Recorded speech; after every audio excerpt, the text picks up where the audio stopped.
ओडिशा राज्य से गांजा तस्करी को रोकने के सीएम भूपेश बघेल सख्त, अधिकारियों को उच्च स्तरीय संयुक्त बैठक के दिए निर्देश, सीसीटीवी कैमरों से होगी निगरानी।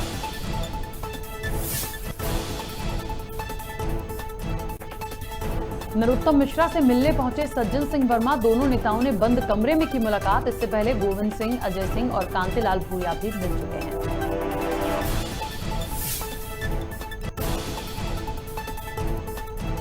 मंत्री बृजेंद्र प्रताप सिंह ने की महिला प्रत्याशी प्रतिमा बागरी के बालों से छेड़छाड़, सोशल मीडिया पर वीडियो वायरल। कांग्रेस ने उठाए बीजेपी के चरित्र पर सवाल।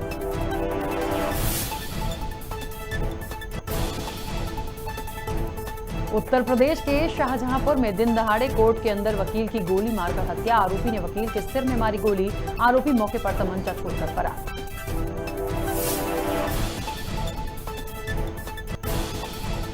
केरल में बाढ़ ने मचाई तबाही, बाढ़ से अब तक 27 की मौत, उत्तराखंड में रेड अलर्ट, दिल्ली, यूपी और एमपी में भारी बारिश का अनुमान।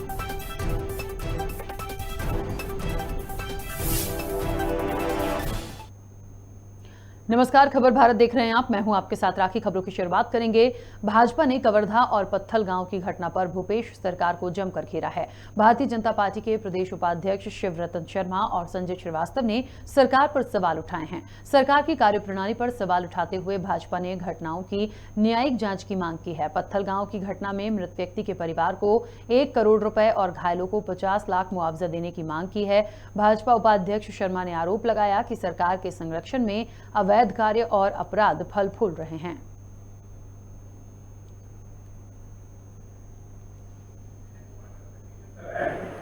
मीडिया में जो लोग बैठे हैं वो क्या नंबर 1, नंबर 2 मीडिया प्रयास करके गाड़ी पत्थर गांव खोलो, उस समय तक आपके पुलिस क्या करे?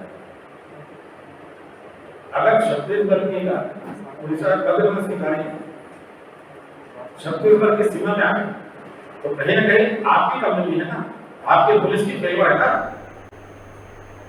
हमने नशीले पदार्थों की राष्ट्रीय स्वयंसेवक संघ ने कांटाफोड़ में पथ संचलन निकाला। आपको बता दें कि राष्ट्रीय स्वयंसेवक संघ अपनी स्थापना के समय से ही हिंदूवादी विचारधारा के लिए पहचाना जाता है। साथ ही राष्ट्रीय स्वयंसेवक संघ के मार्गदर्शक मंडल ने स्वयंसेवकों को संबोधित करते हुए समाज में उनकी भूमिका और उनके कार्यों से सभी को अवगत कराया।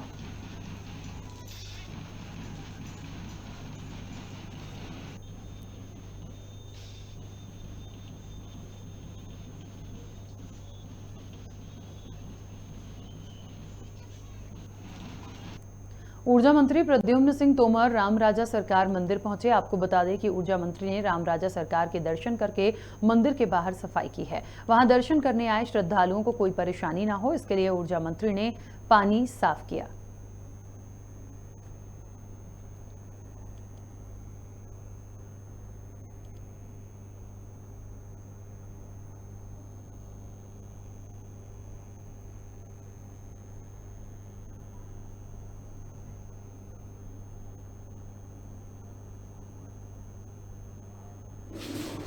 ओरछा धाम में उनके चरणों में सफाई करने का अवसर मुझे प्राप्त हुआ। इसके लिए मैं अपने आप को सौभाग्यशाली समझता हूँ। राजधानी भोपाल में प्रथम hockey India junior mains championship 2021 का आयोजन किया गया। वहीं नगरीय विकास एवं आवास मंत्री भूपेन्द्र सिंह द्वारा इसका शुभारंभ किया गया। वहीं सिंह ने कहा कि मध्य प्रदेश में मुख्यमंत्री जी ने खेल और खिलाड़ियों के लिए बहुत काम किए हैं, उसी का परिणाम है कि आज प्रदेश में जूनियर नेशनल हॉकी की प्रतियोगिता की जा रही है। साथ ही सिंह ने कई मुद्दों को लेकर पूर्व सीएम कमलनाथ पर तंज कसा और कहा कि कमलनाथ से लोगों का भरोसा उठ गया है।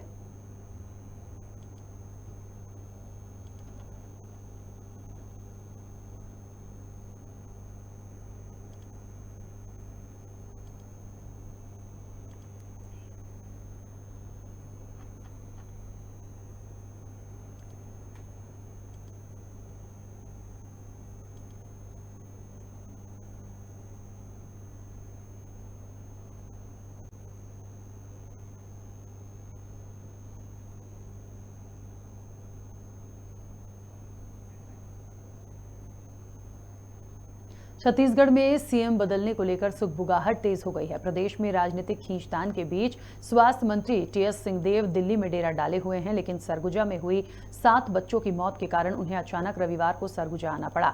टीएस सिंहदेव का कहना है कि अस्पताल में मौत के मामले में जांच के निर्देश दिए गए हैं। लापरवाही बरतने वाले डॉक्टर और जिम्मेदारों पर सख्त कार्रवाई की जाएगी। वहीं दिल्ली दौरे को लेकर भी उन्होंने अपनी बात रखी है।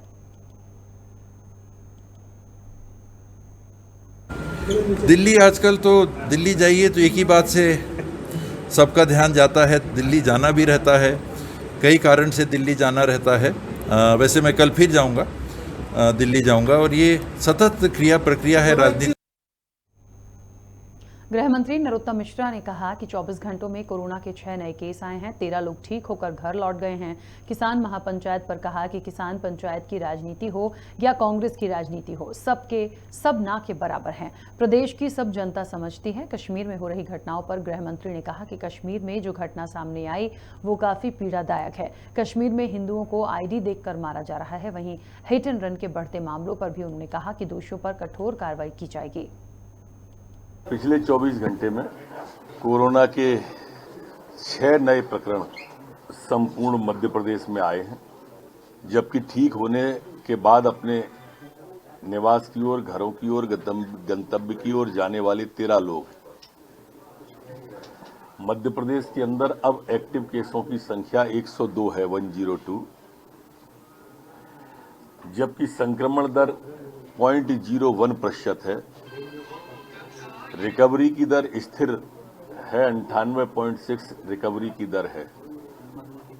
ये किसान पंचायत की पॉलिटिक्स हो या कांग्रेस की पॉलिटिक्स हो या कोई और राजनीतिक दल तो लड़ नहीं रहा है, बड़ी पीड़ादायी घटना है ये। और उससे ज्यादा पीड़ा उन भाई बहनों की है जो लखीमपुर तो पहुंच जाते हैं, पर कश्मीर में जो हिंदुओं को चिन्हित कर करके मारा जा रहा है, आईडी देख के मारा जा रहा है, उन पे एक शब्द खेद का भी नहीं आ रहा है। बहुसंख्यक उनकी नजर में कभी कुछ रहे ही नहीं है। ये गांधी परिवार सिर्फ और सिर्फ राजनीति के लिए राजनीति कर रहा है, कभी सेवा के लिए राजनीति इस परिवार ने की ही नहीं है, जिसका जीता जागता उदाहरण कश्मीर आपके सामने है। कांग्रेस नेता सज्जन सिंह वर्मा नरोत्तम मिश्रा से मिलने उनके निवास पहुंचे। दोनों नेताओं के बीच बंद कमरे में मुलाकात हुई। आपको बता दें कि कुछ दिन पहले ही कांग्रेस के वरिष्ठ नेता अजय सिंह ने नरोत्तम मिश्रा से मुलाकात की थी। साथ ही इससे पहले नरोत्तम मिश्रा गोविंद सिंह और कांतिलाल भूरिया से भी मिल चुके हैं।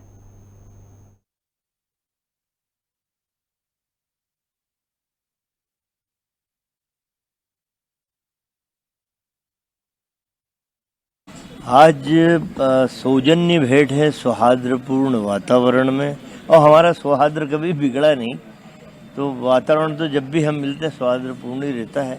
चूँकि नरोत्तम मिश्रा जी इस प्रदेश के गृह मंत्री हैं, जो मुख्यमंत्री के बाद सबसे बड़ा पद माना जाता है।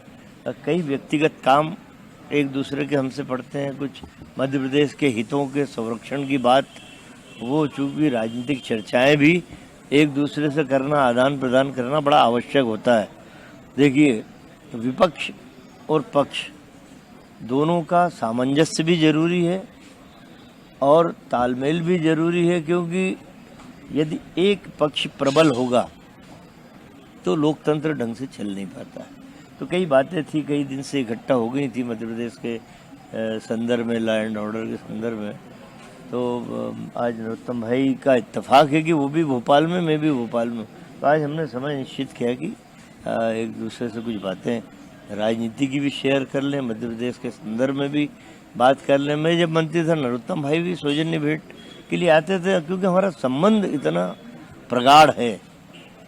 लेकिन अपने दलों के प्रति निष्ठा के साथ वो भाजपा के लिए निष्ठापूर्वक करता है, मैं कांग्रेस के लिए निष्ठापूर्वक करता हूँ, लेकिन मित्रता अक्षुण्ण है, उसे ये दल और ये राजनीति तोड़ नहीं सकती। रतलाम जिला कलेक्टर के निर्देशानुसार अवैध भूमाफियाओं और अतिक्रमणकारियों पर कार्रवाई जारी है, जिसके चलते प्रशासन ने 25 लाख की सरकारी भूमि से अवैध अतिक्रमण हटाया है। एक युवक ने विरोध के दौरान फांसी लगाने की कोशिश की, जिसके बाद प्रशासन ने 4 लोगों के खिलाफ कार्रवाई की है। वहीं अतिक्रमणधारियों को स्वयं ही अतिक्रमण हटाने को कहा गया है। साथ ही तहसीलदार ने बताया कि कार्रवाई जारी रहेगी। अब देखना है कि राजस्व विभाग बाकी के अतिक्रमणधारियों पर कब तक कार्रवाई करता है।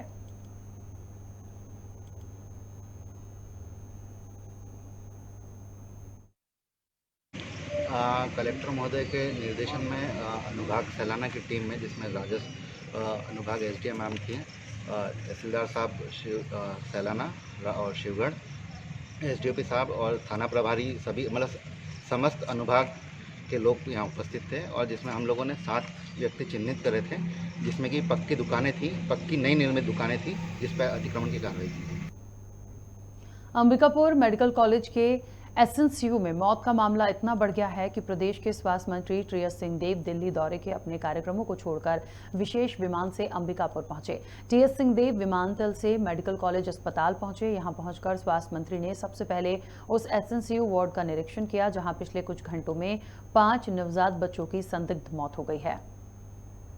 कह रहे हैं तो निश्चित रूप से उनसे भी पूछेंगे कि लापरवाही हुई। अमूमन इसलिए नहीं कि मैं विभाग का हूँ, से जुड़ा हुआ हूँ, इसलिए भी कि ये मानवीय तौर पे आदमी मान के चलता है कि यहाँ अगर हम आ रहे हैं तो कोई मरने के लिए ऐसा काम नहीं करेगा कि किसी की मृत्यु हो जाए। फिर भी कहीं अगर ऐसी लापरवाही हुई है तो जांच भी होगी और कार्रवाई भी। क्या निर्देश दिए गए आपकी तरफ से? आपने समीक्षा की पूरे मामले की? अभी तो आया हूँ और बात है, फ़ोन से भी मैं संपर्क में था, रायपुर के भी विभाग के सबसे बड़े अधिकारियों से भी, डीएमई से भी। 4 बच्चों की मृत्यु होना, 5 बच्चों की मृत्यु होना एक एसएनसीयू के यूनिट में, और आज भी मृत्यु की बात आई। हालांकि बाद में पता चला कि वार्ड में है। तो निरंतर अगर ऐसा हो रहा है तो क्या कारण है? क्या ऑक्सीजन की क्वालिटी में कोई कमी तो नहीं आ गई? क्या दूसरे कारण में तो कमी नहीं आ गई? क्या कारण है कि एकदम से 4? एक है बात कि ऐसी स्थिति में बच्चे आते हैं जन्म के बाद, या तो प्रीमेच्योर, या वजन उनका बहुत कम, या बदन के आकार में उनकी स्थिति। 2 दिन के अंदर ये क्यों सामान्य से हट के ये आंकड़े कैसे आ रहे हैं? ये हायर साइड में है, बहुत हाई है। 4-5 बच्चे एक दिन में मृत हो जाना, तो ये साल का 1800 बच्चे हो जाता है। 1800 बच्चे हो जाता है, जबकि मृत्यु करीब 400 बच्चों की साल में इन परिस्थितियों में होती है, तो बहुत हाई है। या घर में जहाँ भी जन्म हुआ, क्या कारण हुआ कि बच्चे को घाव हो गया, सेप्सिस का कारण क्या था? ये सारी बातों को गहन रूप से भी और देखना पड़ेगा, क्योंकि आंकड़े स्वाभाविक है एक दिन के लिए बहुत हाई है। राजधानी रायपुर पुलिस को बड़ी सफलता मिली है, जहां एक युवक को पुलिस ने 150 ग्राम चरस के साथ रंगे हाथों गिरफ्तार किया है। चरस की कीमत लगभग 4,50,000 बताई जा रही है। पुलिस ने आरोपी हरीश रावत के खिलाफ नारकोटिक्स एक्ट के तहत कार्रवाई की है। फिर से ये सूचना मिली थी कि हरीश रावत नाम का एक व्यक्ति है, अबानपुर क्षेत्र का रहने वाला है, अपने पास में चरस रखा है और बेचने की फिराक में घूम रहा है। तो मुखबिर से प्राप्त सूचना के आधार पर कोतवाली पुलिस की टीम ने वो सीएम चौक के आसपास में उसकी तलाशी लिया और वहाँ पे हरीश रावत नाम का व्यक्ति मिला। और जब हरीश रावत की तलाशी ली गई तो उसके कब्जे से 150 ग्राम चरस मिला है। और प्रारंभिक पूछताछ में उसने बताया है कि किसी माध्यम से पंजाब से उसके पास ये चरस पहुँचा था और वो बेचने की फिराक में घूम रहा था। तो 150 ग्राम चरस को जब्त कर लिया गया है। कीमत लगभग 4.5 लाख रुपए होना उसका बताया जा रहा है। इसमें एनडीपीएस एक्ट के तहत कार्रवाई की जा रही है। हरीश रावत को गिरफ्तार कर लिया गया है और आगे की विवेचना कार्रवाई की जा रही है। अशोकनगर में डेंगू अपने पैर पसार रहा है। आपको बता दें कि शहर में फैली गंदगी और बढ़ते डेंगू के मरीजों को देखते हुए शहरवासियों का गुस्सा फूट पड़ा है। इस दौरान सैकड़ों नगरवासियों ने नगरपालिका कार्यालय पहुंचकर सांकेतिक रूप से नगरपालिका के बाहर एसिड डालकर झाड़ू से सफाई की। साथ ही इस घेराव के दौरान जमकर नारेबाजी की।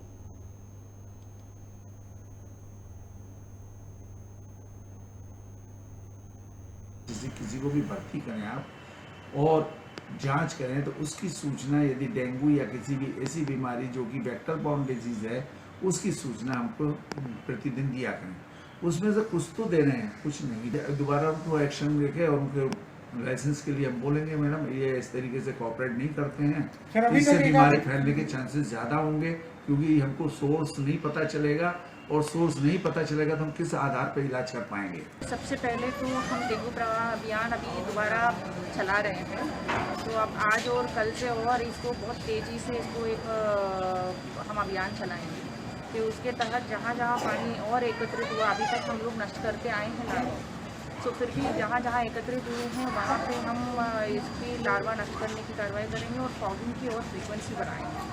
तो इसके अलावा हॉस्पिटल में जो आ रहे हैं जांच करने के लिए, तो यहाँ टेस्टिंग जो है यहीं की यहीं करने के लिए हमने व्यवस्था करा ली है, और हमारे पास इलाज के लिए भी समुचित व्यवस्था है। मैम, लगातार निजी अस्पताल हैं, वहाँ पर जितनी कैजुअलिटीज़ हो रही है उसका आंकड़ा CMHO को नहीं दिया जा रहा है। इसके संबंध में इन्होंने भी नोटिस कुछ जारी किए हैं, क्या कुछ कार्रवाई होगी ऐसे हॉस्पिटल? तो नोटिस जारी हुई है, इसका जानकारी हम तत्काल लेंगे। सफाई व्यवस्था में आपने खुद निरीक्षण किया, अभी भी बहुत ज़्यादा ज़रूरत है सफाई की, उस पर कैसा कुछ? तो सफाई व्यवस्था में अभी लगातार एवरी डे हम लोग जा रहे हैं, इसकी निरीक्षण कर रहे हैं, वार्ड वार्ड में गली गली में घूम के देख रहे हैं। तो आगामी हफ्ते में आपको ये सफाई व्यवस्था में सुधार देखने को मिलेगा, और सभी नागरिकगण से जो भी अनुरोध है, आप लोगों को भी कोऑपरेशन में रहना चाहिए। तो